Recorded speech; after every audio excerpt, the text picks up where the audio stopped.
Good evening and welcome to Durkee Community Church. Today is Sunday, May 10th, 2020. Today I'd like to sort of bring us back to basics regarding Christianity, salvation, and etc. As everyone is very well aware, today's world is, at the moment, pretty much a scene of mass chaos. Governors have shut states down for every reason or for no reason, depending on your source of information and what numbers, opinions, and etc. you believe. People are out of work and can't pay their bills. There's a lot of stress in the lives of a lot of people because they don't know what or who to believe, and so they sit and stew about their situation. For anyone who's read much of the Bible, especially the Old Testament, this story can be quite familiar. Think Job and his circumstances. Job was a man who had total faith in God, and because of his faith, he prospered. He had farms, livestock, money, and children. He was sitting on top of the world. He was, if the term had been coined at the time, the epitome of the gentleman farmer. Then his situation caught the attention of the devil, who is always on the lookout for someone to play games with and to bring down. So the evil one went to God and asked him for permission to attack Job. If you're following along in your Bible, please turn to chapter 1 of the book of Job. I will, as usual, be reading from the New King James Version of the Bible, beginning in verse 1 of chapter 1 of Job. Allow me a moment to get there.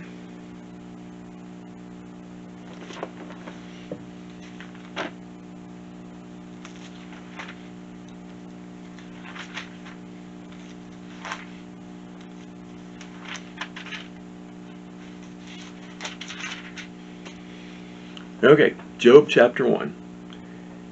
There was a man in the land of Uz whose name was Job, and that man was blameless and upright, and one who feared God and shunned evil. And 7 sons and 3 daughters were born to him. Also his possessions were 7,000 sheep, 3,000 camels, 500 yoke of oxen, 500 female donkeys, and a very large household, so that this man was the greatest of all the people of the east. And his sons would go and feast in their houses, each on his appointed day, and would send and invite their 3 sisters to eat and drink with them. So it was, when the days of feasting had run their course, that Job would send and sanctify them, and he would rise early in the morning and offer burnt offerings according to the number of them all. For Job said, "It may be that my sons have sinned and cursed God in their hearts." Thus Job did regularly. Now there was a day when the sons of God came to present themselves before the Lord, and Satan also came among them. And the Lord said to Satan, "From where do you come?" So Satan answered the Lord and said, "From going to and fro on the earth, and from walking back and forth on it." Then the Lord said to Satan, "Have you considered my servant Job, that there is none like him on the earth, a blameless and upright man, one who fears God and shuns evil?" So Satan answered the Lord and said, "Does Job fear God for nothing? Have you not made a hedge around him, around his household, and around all that he has on every side? You have blessed the work of his hands, and his possessions have increased in the land. But now stretch out your hand and touch all that he has, and he will surely curse you to your face." And the Lord said to Satan, "Behold, all that he has is in your power, only do not lay a hand on his person." So Satan went out from the presence of the Lord. Now the devil was pretty sure that if he was mean enough to Job, he could make Job turn his back on God. So he did everything that he could to make Job's life the worst that it could possibly be. He killed Job's children, he ran off all his livestock, he even brought in Job's friends to try to talk him into cursing God. But Job never did. There were times that he prayed that God would erase him from the face of the planet, and there were times when he even prayed that he'd never been born, but at no time did he ever curse God, because he was pretty sure that God loved him and would, in due time, and once his faith had been tested enough, bring him back to prosperity, which is exactly what happened.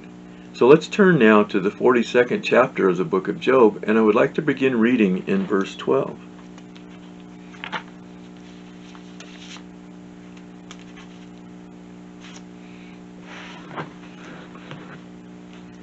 Now the Lord blessed the latter days of Job more than his beginning, for he had 14,000 sheep, 6,000 camels, 1,000 yoke of oxen, and 1,000 female donkeys.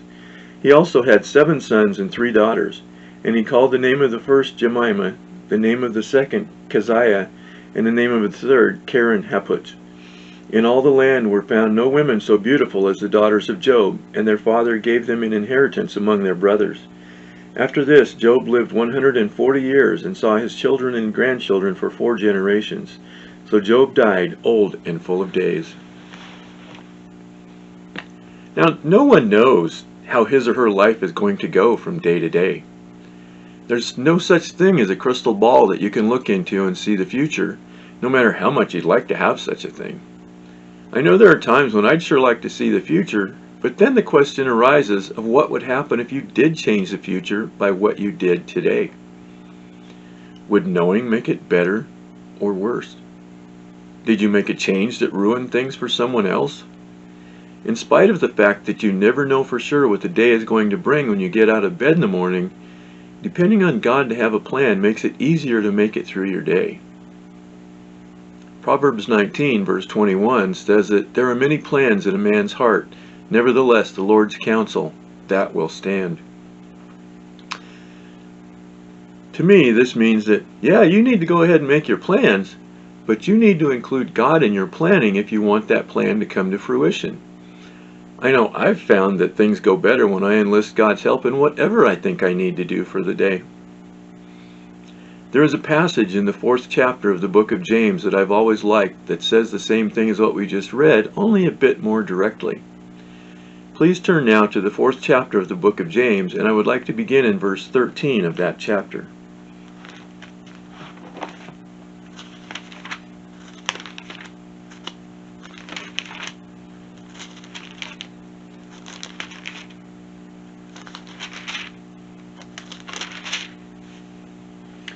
James 4:13 says, "Come now, you who say, 'Today or tomorrow we will go to such and such a city, spend a year there, buy and sell, and make a profit,' whereas you do not know what will happen tomorrow.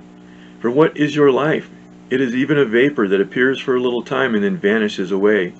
Instead, you ought to say, 'If the Lord wills, and we shall live and do this or that.'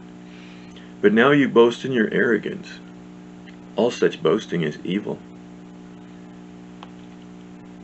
Now, I realize that I may have strayed quite a ways from my original premise of getting back to the basics, but please bear with me, I'm coming back there.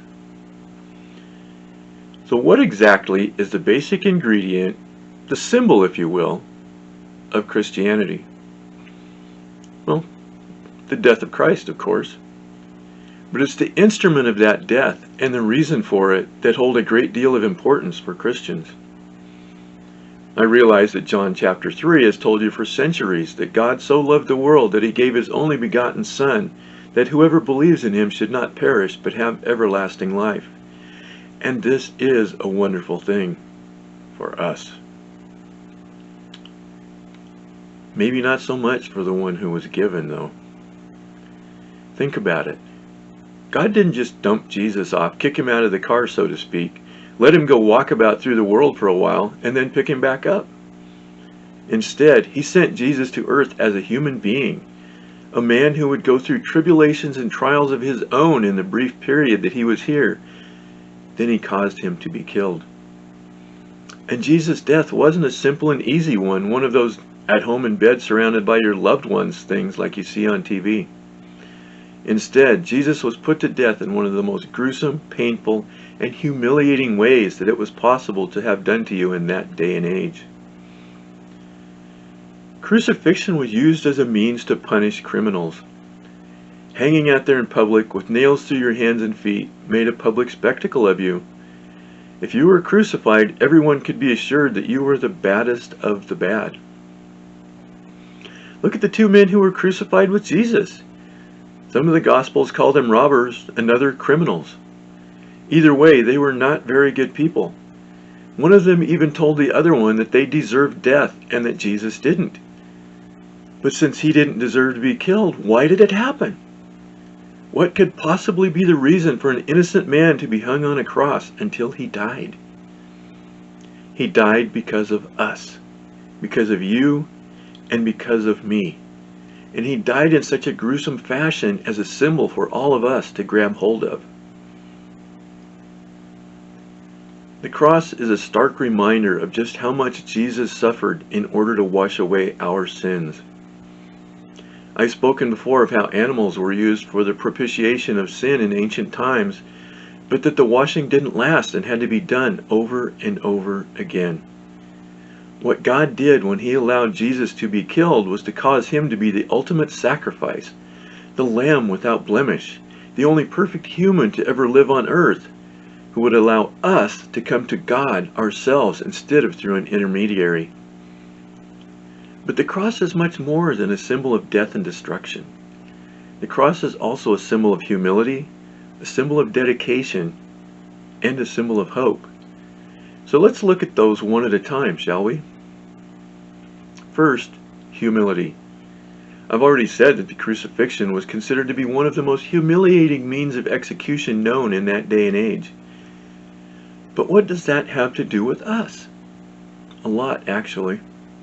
What the cross does, or should do at least, is to remind us each and every day of just how humble Jesus was when He was here on earth. He could have lorded it over everyone and everything. As the Son of God, He had that kind of power. He could have had palaces, fancy clothes, the best chariots and horses, all of the perks that went along with power during that time that He was here. Instead, He chose to set an example for His disciples, and indeed everyone, of humility and service. So please turn to chapter 20 of the book of Matthew and go down to verse 20 of that chapter.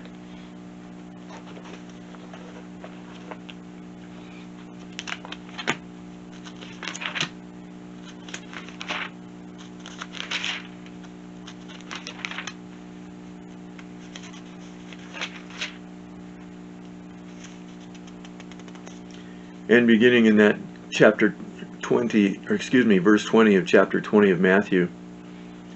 Then the mother of Zebedee's sons came to Him with her sons, kneeling down and asking something from Him. And He said to her, "What do you wish?" She said to Him, "Grant that these 2 sons of mine may sit, one on your right hand and the other on the left, in your kingdom." But Jesus answered and said, "You do not know what you ask. Are you able to drink the cup that I am about to drink, and be baptized with the baptism that I am baptized with?" They said to Him, "We are able." So He said to them, "You will indeed drink my cup, and be baptized with the baptism that I am baptized with. But to sit on my right hand and on my left is not mine to give, but it is for those for whom it is prepared by the Father." And when the 10 heard it, they were greatly displeased with the 2 brothers. But Jesus called them to Himself and said, "You know that the rulers of the Gentiles lord it over them, and those who are great exercise authority over them. Yet it shall not be so among you. But whoever desires to become great among you, let him be your servant. And whoever desires to be first among you, let him be your slave. Just as the Son of Man did not come to be served, but to serve, and to give His life a ransom for many." As I said, the cross is a symbol of dedication. The cross that Jesus was nailed to and hung up on was big and heavy. It would have to be in order to lift Him up off the ground and keep Him there until He died. Carrying it would have been as much as anybody would want, especially carrying it up a hill to your death. And because a cross can be such a great burden, Jesus Himself used it to illustrate a lesson He wanted to teach in the 16th chapter of the book of Matthew, when He said, "If anyone desires to come after me, let him deny himself and take up his cross and follow me. For whoever desires to save his life will lose it, but whoever loses his life for my sake will find it." That dedication, that following of Christ in your daily life, can sometimes seem like you're literally carrying a tree around on your shoulders. It can be a huge load. I used to have a comic strip, I guess you could call it that showed a group of stick figures each carrying a cross. One of them kept complaining that his cross was too heavy, and he kept sawing the end of it off a little bit at a time until his load was easy to carry. Unfortunately for him, when he did finally come to an obstacle, which in this case was a deep canyon that he couldn't step across, he didn't have enough cross, which to me means not enough faith and dedication to use his cross to get over the obstacle. He had turned away from Christ and was no longer willing to turn himself over to Jesus to lead him and help him, and because of that, he was stopped by that canyon. Now for the hope part. How, you might be asking yourself, is the cross a symbol of hope? After all, it was used, as I said earlier, to kill the only perfect being who has ever been here. But think of it this way, if you would. The cross is a reminder of the fact that Jesus did indeed die in a humiliating fashion, but he didn't stay dead. He died and was resurrected. He left the tomb and went to join the Father to rule over the world. I mean, how cool is that? The cross is a symbol of hope in another way as well. Back in the day, when someone needed help from God, they would take a sacrifice to the temple and have a priest take care of whatever it was. And he would then do your praying for you and send your entreaty up the line. At that time, there was a veil between the outer part of the temple and the inner part. That inner part of the temple could only be entered by a priest who had been anointed to allow him entrance to that inner area and was separated from the outer by a veil. But with the death of Jesus on the cross, the veil between the inner and the outer parts of the temple was torn apart. So please turn to Luke chapter 23 and go to verse 44.